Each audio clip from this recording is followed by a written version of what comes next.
Hi everyone, it has been an absolute age since I sat down and filmed a book haul.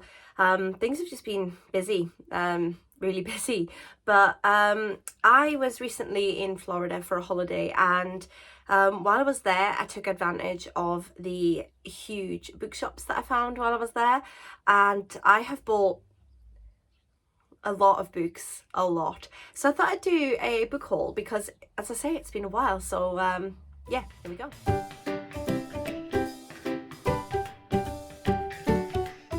No other real way to do this than to just get into it because there are a lot of books here to discuss, so there's no particular order. I'm just going to pick them up as they are piled, as they came out of my suitcases.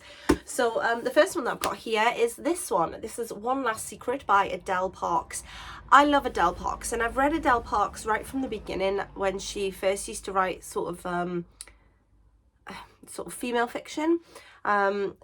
A lot of her early books were more cheating husband, wife learning to come through it all without him, that sort of thing. And I loved those. I really did. I very much enjoyed those books. But now she's moved more into the thriller category. She did write a historical novel that I read a while back that I wasn't a huge fan of, but she's sort of stepped into thrillers now. And I'm still on the fence. I think I preferred her early work more, but I'm wanting to read this one because, like I say, I've read a lot of Adele Parks and I've been a fan of hers for many years. Now, this one is about a woman called Dora, who is a discreet high-class escort. And she's decided to accept one last job as an escort before she turns her back on that secret and dangerous life and moves on with her own real life. And one thing that Dora's got used to doing is being whatever men want her to be. That's part of her job. However, this time she only really has to show up at some old chateau and basically be there for the evening as the client's girlfriend, and she just has to make sure everybody believes that she is his girlfriend, and that's her job. That's her one last job. And she's looking forward to sort of a last hurrah, seeing how the other half live and everything like that before she goes back to her real life. However, when she arrives, it becomes apparent that it's not going to be exactly what she planned. There is someone there who knows her. It says it's the one man who really knows her, and he knows a secret about her. A secret that could cost Dora her life. I'm just going to apologise about that dog barking. It's a neighbour's dog, and it just doesn't stop. So there's no point waiting for any other time during the day. It's just there all the time, just always barking. So bear with me. Yeah, so the last secret that could be revealed could cost Dora her life. As a side note, one of the things that I really like to buy when I'm in America is the sort of the paperbacks from America. I don't know why, but our paperbacks in the UK do not have this satisfying sort of shaky floppiness. It seems quite niche, but it's something I really enjoy every time I go over to America. So yeah, I bought a few. The next book that I got is this one. This is The Hierarchies by Ros Anderson. I've never heard of this book before. I don't think it's new because it was just sitting on a shelf as I walked by. So I was drawn in by the cover, if I'm honest, and then when I read the blurb, it sounded interesting. So this book is set in the future, but in a future that is something that you could imagine actually happening. It's not particularly what I would call a fantasy situation. It's more of a dystopian. And this is about Sylvie, who is a robot, and she's part of one of the sort of fleet of these really high-tech sort of top-of-the-range robots that have very human characteristics. And Sylvie's part of a group of robots called the Hierarchies, who are supposed to be companions to their sort of male owners. So I think she's meant to be his wife, but this book explores the murky ground of what sentience is, because Sylvie begins to become more and more sentient and yearn for her own life and her own adventures without having to be her husband's companion. And it says, is she malfunctioning as her husband thinks she is, or is she just coming into herself? I'm really looking forward to reading this one and seeing where it goes. The next one that I got is this one. This is The Burning Girls by C.J. Tudor. I've read a couple of books by C.J. Tudor before as well, so I'm looking forward to reading this one too. So this book involves a quite a lot, to be honest. So it says a dark history lingers in Chapelcroft. 500 years ago, local Protestants were betrayed, then burned.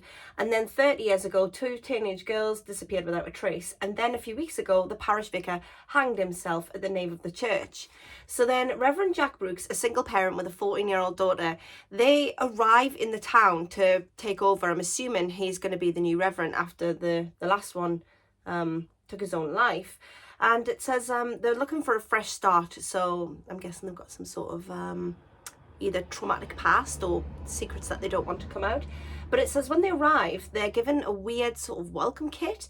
They're given an exorcism kit and a note that warns, but there is nothing covered up that will not be revealed and hidden that will not be known. And yeah, it says that as they start to explore where they've moved and the town that they're in, they start to uncover sort of layers and layers and layers of deep secrets and things that have been covered up. And it says when Flo, which is the daughter, starts to begin to see spectres of the girls ablaze, it becomes apparent that there are ghosts here that refuse to be laid to rest. I'm very excited to read this one. I do like CJ Tudor, and it's another floppy one, isn't it? The next one that I've got is this one. This is The Paris Apartment by Lucy Foley. Again, Lucy Foley's another author that I've read her other books and I've enjoyed them. I have been meaning to pick up The Paris Apartment for quite some time, just never got round to it, and then I saw it on the table, all floppy and delightful. So I picked it up, and I'm assuming a lot of you know what The Paris Apartment is about. It's basically a whodunit set in a Paris apartment. You've got a cast of characters. You've got the socialite, the nice guy, the alcoholic, the girl on the verge, and the concierge. And one of them did something. The next book that I picked up is this one. This is Fantastic Land by Mike Bokovin. I've never heard of this one, and as I was sort of browsing the table at Barnes and Noble, I realised that was getting very low on space in my suitcase, and so I nearly didn't buy this one. But then when I tried to look it up on Amazon and perhaps order it, I couldn't find it, so I thought I would pick it up while I was there. But this sounds this has the elements to it in my head of old Richard Lehman, Stephen King style horror books, and so I picked it up just to see if it did have that nostalgic edge to it. So this one is a weird one. So this is about a theme park in Florida, which is what I was doing in Florida. I was there at the theme parks at Disney World, and unfortunately a hurricane rolls through and closes everything off, and it makes the park completely isolated. People can't get in and out, and I think it's about 5 weeks later that the authorities eventually get into this theme park, which has been there since the 70s, and it's been popular since the 70s. But when they get there, it's a scene of unimaginable horror. The teenagers who run the park have pretty much decimated it, and there are bodies littering the gift shops and things.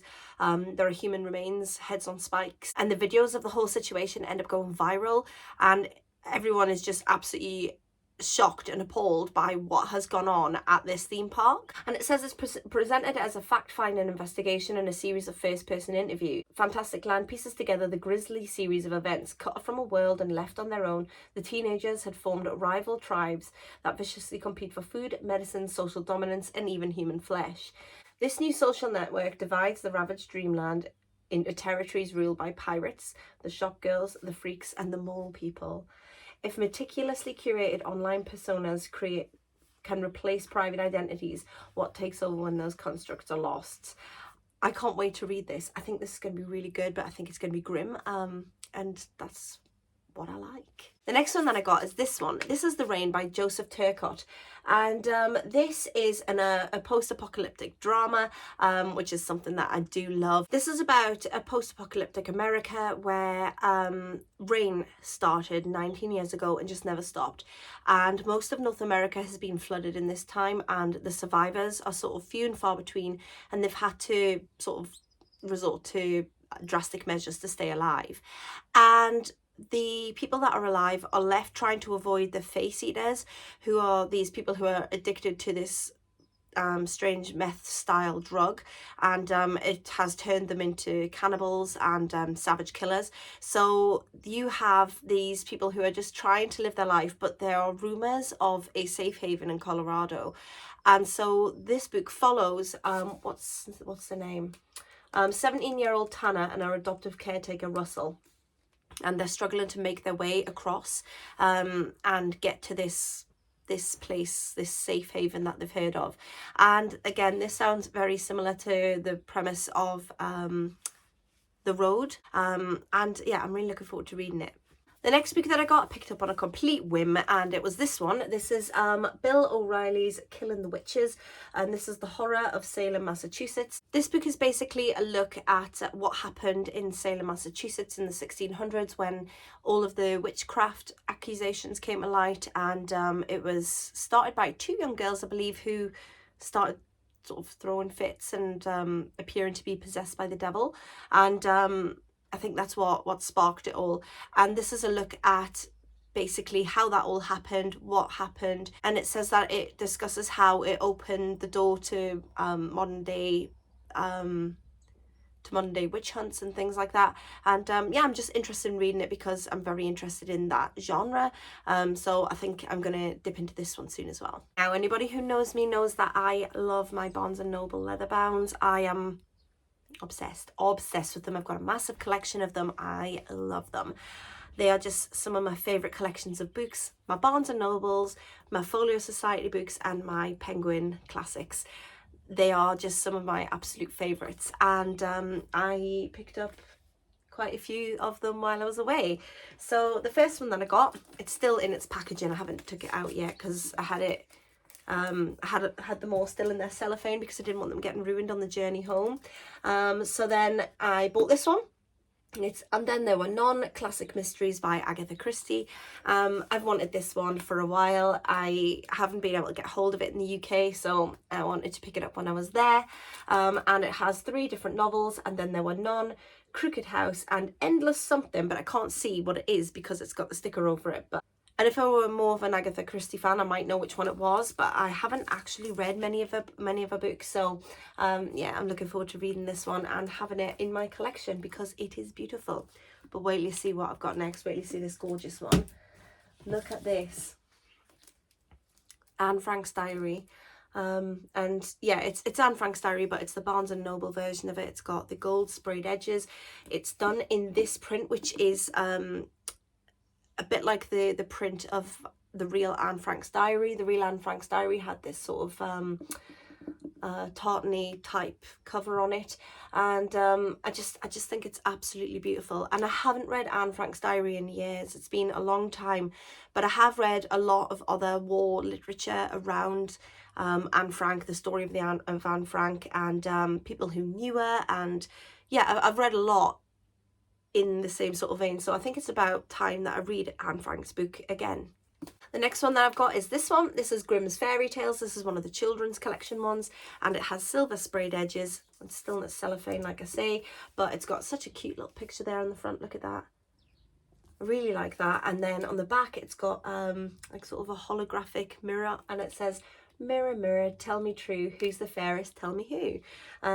I love fairy tales. I love the Grimm brothers. I am looking forward to reading this with one of my children, whichever one agrees to sit with me and listen to it. The next one that I've got is another one from the children's collection, and it is this one. This is Peter Pan, and yeah, I mean, everyone knows Peter Pan. This is just an absolutely beautiful version. Again, the silver sprayed edges, a lovely holographic-y sort of outline on the back that says all children except one grow up. And yeah, this is just, again, it's gorgeous. The next one that I've got is not one that I knew that Barnes & Noble had in leather-bound edition. And it's not my usual thing, but I really wanted it. It's this one. It's The Adventures of Indiana Jones. I just saw it and I thought, I need that. I need that in my collection. So it's Indiana Jones and the Raiders of the Lost Ark, Indiana Jones and the Temple of Doom, and Indiana Jones and the Last Crusade. What more can I say? I don't know why this is in here, but I'll show it anyway. I picked up the Time Special Edition of Barbie, because why not? I love Barbie. I went to see the Barbie movie and I loved it. Then I also have a massive big Stephen King leather-bound. Stephen King, 3 novels, and we've got Carrie, The Shining, and Salem's Lot. yeah, I mean, what more can you say? Who doesn't love a bit of Stephen King? The final book that I picked up in America is something a little different. It is a cookbook, and it is this one, Titanic, the official cookbook. And it says recreate the elegance on board the RMS Titanic, and it has sort of yeah, recipes in it, and I'm looking forward to reading that. I really like anything to do with the Titanic. I'm very interested in that era in particular as well. It's not just the Titanic I'm interested in, it's historical fiction based in that sort of general era, and I just find everything about Titanic and what happened and how it molded the world and changed people's perceptions. I find the whole thing very interesting. So I'm very interested to read this one and go through and see if there's anything that I can recreate in my kitchen that my family will enjoy. I can see a few things that I know they'll definitely eat. So I'm looking forward to dipping into this one. So there we go. That was a rather large book haul, but fear not, because it has been my birthday month this month, and I will be back with another book haul because I bought loads of books in the UK too, because why not? Why not? It's been a hard month. I'm gonna treat myself. So I will speak to you all soon. Bye for now.